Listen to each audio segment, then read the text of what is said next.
I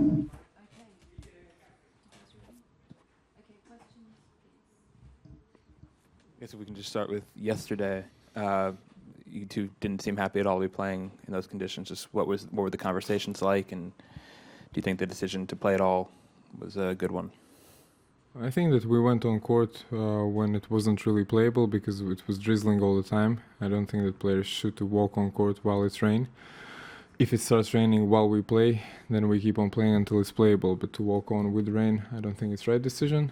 But anyway, we walked on, and then was strange from Goffin when he wanted to stop after 2-0 before my serve. I didn't think it was really correct. You know, he can stop before his serve, but not before mine. And then when it was 3-0, the referee was delaying the decision to walk off the court. And both of us, we didn't want to play because the conditions would maintain the same. It was slippery, the lines were slippery. The court was okay, but the lines, you know, when you step on the line, then you can not twist, but stretch your leg and have an injury. So it's, yeah, I don't think it was very playable. Yeah, that's about yesterday. And yeah, I think at some point we saw you took your bag and were walking off the court alone. Was that your decision solely, or had you told Eva we weren't clear with what was going on? I don't understand what I was doing there. If we're not allowed to play, why should I freeze on the court in rain? I wanted to go under the, I mean, everybody is under the roof, and we have to stay on court and freeze. You know, it wasn't very warm. And that's why I took my bag and I wanted to wait at least inside. And the umpire didn't let me, but then after 15 seconds, she let me.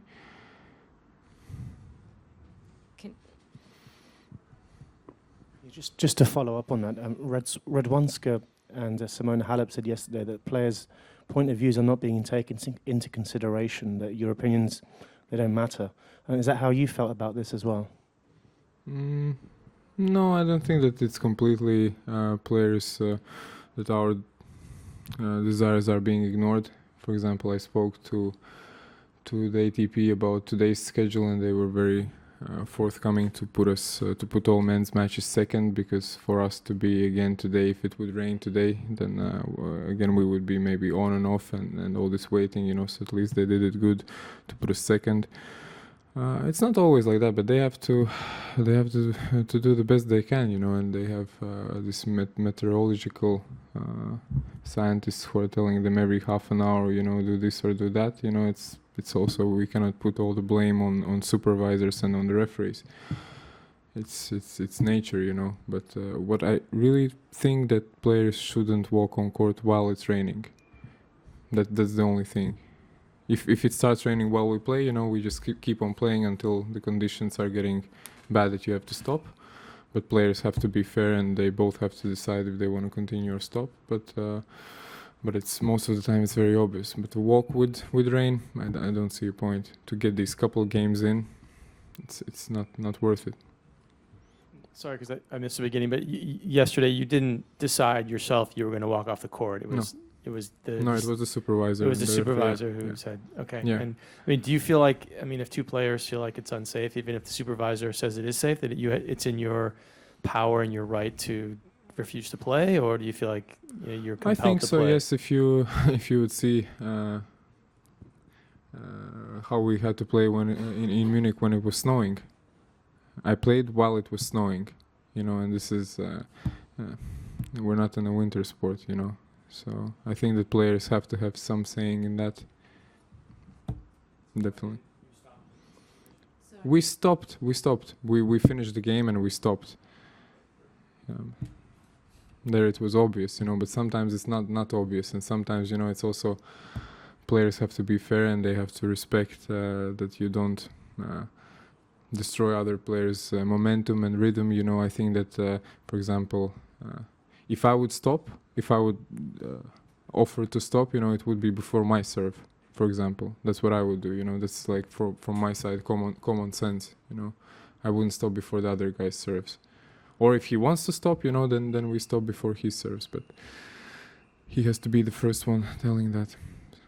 Did any part of you want to continue yesterday because the conditions seemed much better for you than for Goffin? He seemed a lot more miserable in the rain. I think so, yeah. But I won one match with a walkover. I didn't want to win the second one, so I completely respect him if he slipped and he didn't feel safe. So, and it wasn't really safe on the lines. It was very slippery. Overall, then, just how are you feeling about this run to the second week here, and overall positive tournament for you? Overall, very positive tournament. Very difficult tournament. Difficult in many senses. Started the tournament without a coach, then twisted my groin a little bit. Even with that, played really great tennis in the end of the first round and all second round. Third round was a bit lucky for me, and today, yeah, I was very nervous, and I think that disturbed my game a lot. I was tight. I wasn't moving the legs well, and that was a thing. But overall, of course, it's 180 points. I moved in rankings and I think close to top 50 again, so I'll be in main draw in most of the tournaments again. So that's definitely a positive. And when you're in main draw, it takes you 1-2 good tournaments and that's it, and you're top 20, top 30. So it's a big step. You're obviously not happy with Goffin for what you described. He should have said before his serve. Have you had a word with him about this? No, it's not like I'm unhappy. I said that I would do differently. I wouldn't stop. I don't like to stop before other players serve, and that's it. And he didn't find it bad, but I don't feel bad about it at all. I like David a lot. I like his coach. It's absolutely no problem. I mean, if we ever speak about it, we can speak about it, no problem. But it's no hard feelings. He played very solid today, and I wish him good luck. Can you just talk about which tournaments are you planning on playing ahead of Wimbledon, if any, and is finding a coach by soon a priority, or you're taking your time with the coach decision? Probably about the coach decision, I'm gonna sit today and think about it, because during the tournament I didn't really talk to anybody. I didn't think about it even. So now it's gonna be a time when I'm gonna sit with my parents and then my physio, and we're gonna think about it. The other part was what? Tournaments. I'm signed up in Stuttgart quali, but now it's Wednesday. To play quali on grass on Saturday, this is very difficult. I need to have at least 1 week of practice, so I'm not sure that I'm going to be able to play quali there, because of also conditions here were really heavy and slow, and it's a completely different tennis. And also you have to do a lot of prevention stuff for grass, because you play a lot lower, and there is risk of other injuries. So yeah, I'm signed up in Halle. There I'm also playing qualis, but for example, that tournament wouldn't be a problem, because I would prepare, and if I have to play qualis, okay, I'll play qualis. But Stuttgart, I'm not really sure. I need to again think about it now today. You mentioned you were feeling nerves. I guess where do those nerves come from? Why? It comes from because I know that I can beat him. I know that the draw opened up. I know that I could play semis here if I would play decent.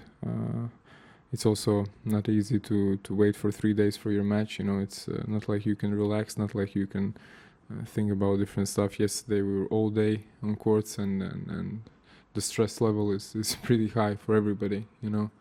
So it takes a lot of energy, and I think he dealt with it better, probably. Any more questions? No? Thank you. Okay, thanks very much. Just, Latvian